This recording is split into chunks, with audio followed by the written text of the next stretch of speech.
When Jesus started the teaching of the prodigal son with the words, "A man had two sons," everyone knew what to expect.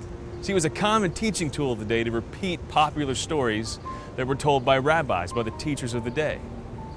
So people might have zoned out as they heard the story unfold because they might have heard it 1,000 times before, that a man had two sons and one of them asked for his father's inheritance before his father had died.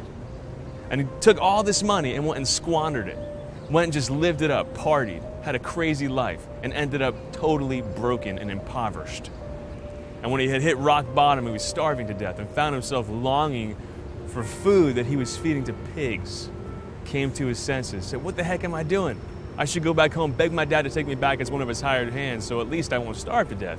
So he prepared a little speech that he was delivering in his head again and again.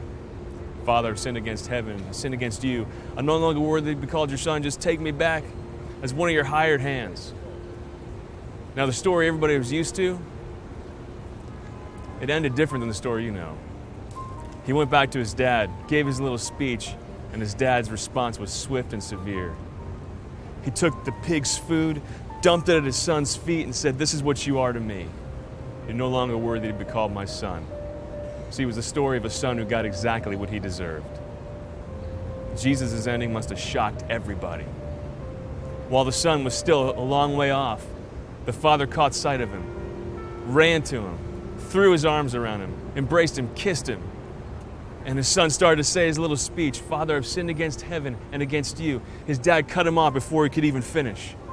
And he said, "Quick, bring the finest robe, put it on him, put a ring on his finger, put sandals on his feet, take the fatted calf and slaughter it. Let's celebrate with a feast. Because this son of mine was dead and has come to life again. He was lost and he's been found."